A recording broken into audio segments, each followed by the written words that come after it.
Hi there, Leo. Thank you for joining me for your weekly forecast for week commencing the 17th of February. Relationships, partnerships and relating itself have all been very much to the fore of late. Now there is going to be a change of emphasis this week in terms of the Sun, but Mercury continues to twist backwards in this sector too. So if there have been some cross wires, that may have been frustrating. But we can't always control how other people will process what we tell them. But what we can do is control what we say.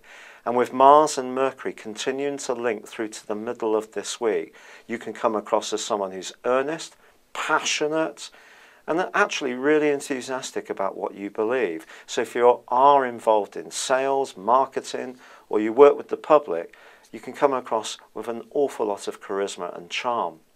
But what you can do in more personal situations is also just pause at times and ask the other person if they've understood what you're saying. And I think overwhelmingly there is a chance to get things on a much better footing. The Sun does move, however, on Wednesday into a new home where he will be for the next 4 weeks. This is the part of your horoscope that's to do with mysteries, to do with the hidden part of life. It can in some ways be quite a compulsive influence when the Sun moves through the 8th solar house. It can see us suddenly breaking free of something and taken up with something new.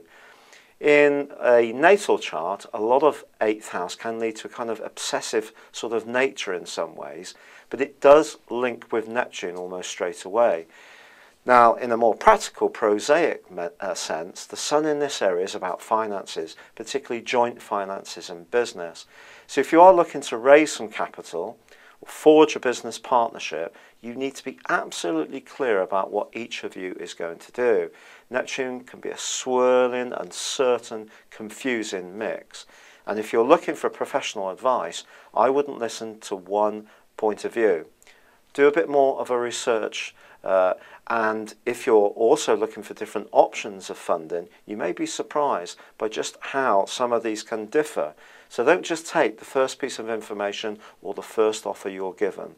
And it can be the same about a partnership issue, because as the Sun moves into this area, he's basically asking you, do you want to commit at a deeper psychological level, or do you feel you need to break free and grow again in a new situation? So don't be too hasty here too. Neptune can be a swirling mist in a personal context as well as a practical one. There is one other very major influence this week, and it is a T-square which sees Jupiter in the hidden part of your scope, angling across the heavens, opposing Venus, and both are in a square with Uranus. To me, this suggests that this desire for you to have a certain amount of freedom, which has been so strong the last 3 years, really can get bogged down by those obligations to other people. How do you handle this?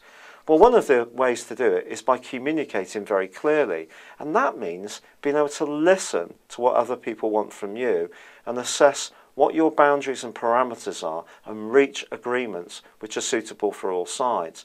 So you mustn't feel pressed into agreeing to things that you don't really feel comfortable with, because if you do, by the end of this week, when there is a quarter moon in your sister fire sign of Sagittarius, I think a fair amount of resentment could start to come up, and even a little bit of jealousy and politics, and that's something you want to avoid at all costs.